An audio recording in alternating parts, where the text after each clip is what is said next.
China would never allow the United States to employ what National Security Advisor John Bolton has called the Libya model to denuclearize North Korea, says American scholar and political analyst Dennis Edler.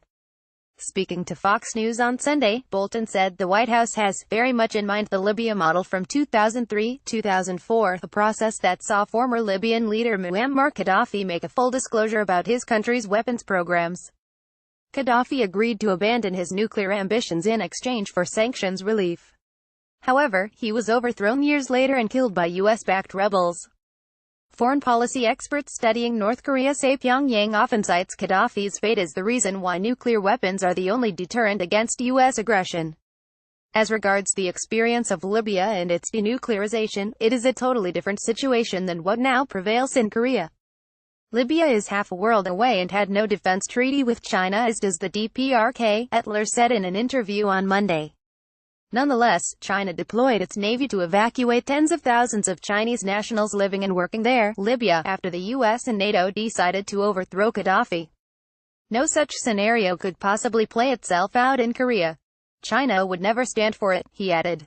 That is an incontrovertible fact that Bolton must be well aware of, unless he is a total fool. Edler said the U.S. is in no position to dictate the terms of negotiations as it enters the talks with North and South Korea.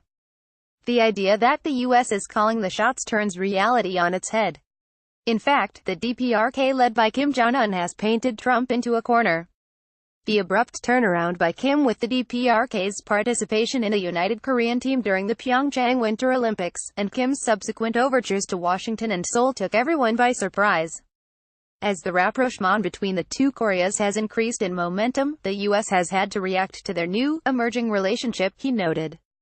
The analyst said the U.S. is being forced to respond to the developments unfolding on the Korean peninsula and is no longer in charge.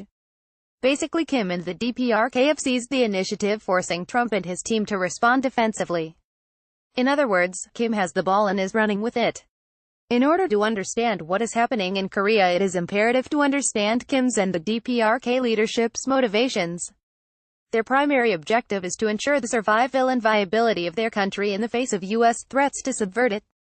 The U.S. has made no secret that it would like to see the stalemate on the Korean peninsula continue indefinitely, Edler noted. The United States, the analyst said, has supported previous South Korean governments that have stymied any and all attempts to seek a resolution to the Korean conflict. This allows the U.S. to maintain a foothold in East Asia in its efforts to maintain regional hegemony and confront and contain its arch-rival China.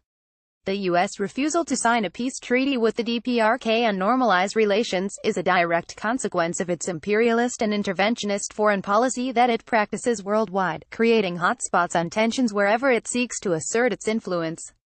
The DPRK's nuclear policy and missile program was not meant to threaten the South, Japan, or the U.S. Its sole purpose was to force the issue and get the world's attention in order to finally resolve the 70-year-old Korean conflict. In so doing, it has succeeded beyond all expectations, he said. Professor Edler said North Korea is now ready to dismantle its nuclear and missile programs for ironclad guarantees of its sovereignty and independence. The ball is now in the U.S. court and it is on the defensive. The prospect for a peace accord between North and South Korea with China as its guarantor has never been better.